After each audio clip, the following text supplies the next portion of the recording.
పవన్ కళ్యాణ్ అభిమానులు ఓజీ చిత్రం ఒక ఎమోషనల్ అయిపోయింది.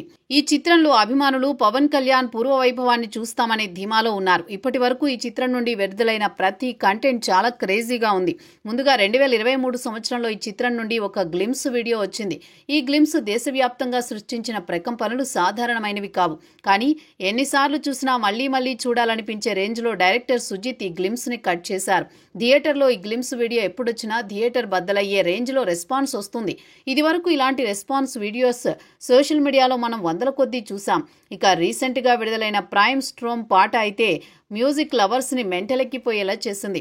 YouTube music, Jio Saavn, Spotify ఇలా అన్ని మ్యూజిక్ యాప్స్ లో ఈ పాటకు వస్తున్న వ్యూస్ ని చూసి అభిమానులు మెంటలెక్కిపోతున్నారు.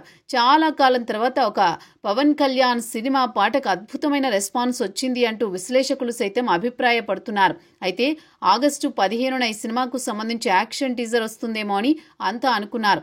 మేకర్స్ కూడా అదే విడుదల చేయాలని అనుకున్నారు. కానీ తమన్ బ్యాక్గ్రౌండ్ మ్యూజిక్ స్కోర్ సమయానికి ఇవ్వకపోవడం వల్ల సెప్టెంబర్ 2న పవన్ కళ్యాణ్ పుట్టినరోజు సందర్భంగా యాక్షన్ టీజర్ ని వాయిదా వేశారు.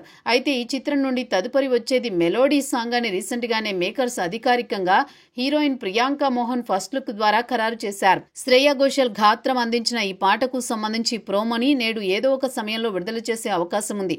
పాట పూర్తిగా మెగాస్టార్ చిరంజీవి పుట్టినరోజు సందర్భంగా ఆగస్టు 22న విడుదల చేయాలని ప్లాన్ చేస్తున్నట్టు సమాచారం.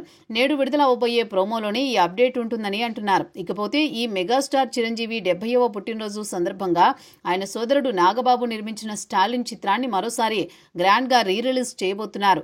ఈ సినిమాకు పవన్ కళ్యాణ్ ఓజీ మూవీ కంటెంట్లు మొత్తం జత చేసి విడుదల చేస్తున్నారట. అదేవిధంగా రామ్ చరణ్ పెద్ది మూవీ గ్లిమ్స్ వీడియోని కూడా ఈ చిత్రంతో జత చేస్తున్నట్టు సమాచారం. మెగా ఫ్యాన్స్ కి నెల 22న థియేటర్స్ లో విజువల్ ఫీస్ట్ అని చెప్పాలి.